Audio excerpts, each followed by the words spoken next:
Today I will be showing you how to get your own fishing pole set up with easily a few simple steps and tying the easy snell knot at the end.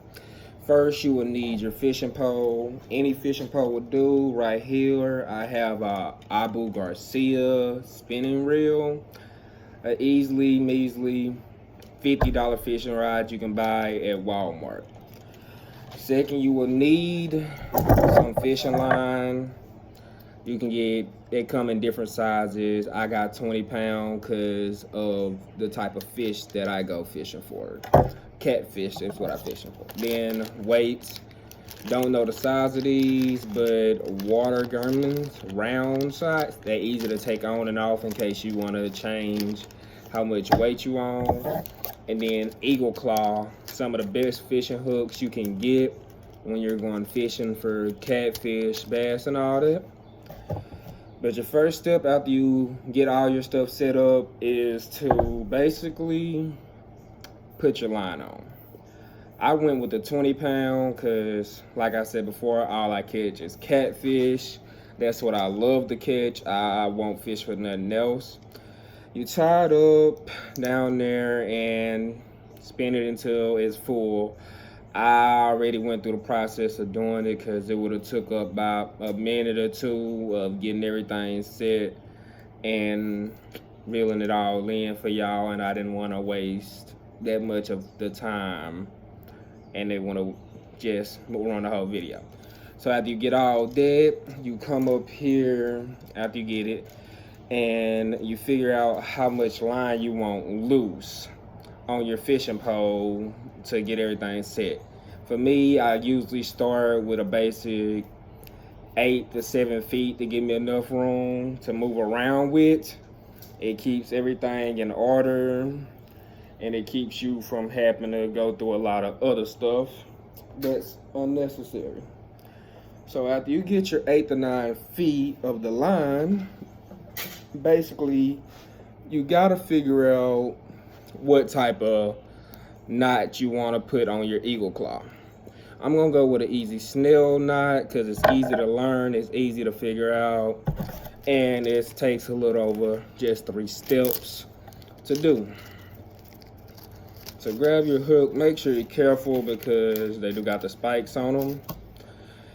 And an easy snell hook, prefer get 6 to 7 inches of line to go through. Loop it through the hole and bring it all the way down a good perfectly 6 to 6 inches. What you want to do from there is bring it down to where it makes a loop and start spinning it around your fishing hook. But you have to leave a little loop because you're going to need that at the end. And then basically wrap it 5 times around the fishing hook. When you wrap it 5 times, the next step starts to begin. But most people wrap it more than 5 times. It just depends on your preference. I prefer the standard 5. It's easy and it don't take too long. So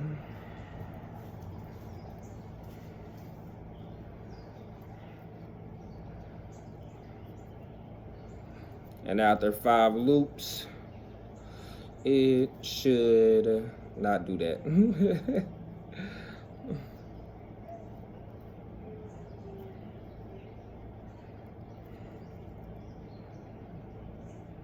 3, 4, and 5. You should basically have it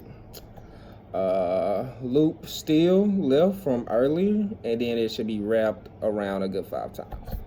Now that last little piece that was still hanging on, loop it back through that first loop from earlier that I told y'all you was gonna need earlier and have it sit there. The other end, take it and pull it and just pull both of them at the same time. And you should have an easily snell knot that's fit tugged in place. It won't slip, it won't slide. It's basically a slip knot, but more to where it won't slide. Then after that, you determine where you want your fishing weight to go. I prefer mine how I fish. I tight line, so I don't have a bobber or a little float, whatever you want to call it. I prefer mine to be maybe a foot above my hook because I don't want it near the catfish. The catfish could easily sense out the lead in the weight and it might cause him to run. And basically take a couple weights, how many you prefer. I prefer like 4 or 5, and you put them on there. And basically that's how you have your weight set up, and that's your fishing pole for easily $60 and easy setup.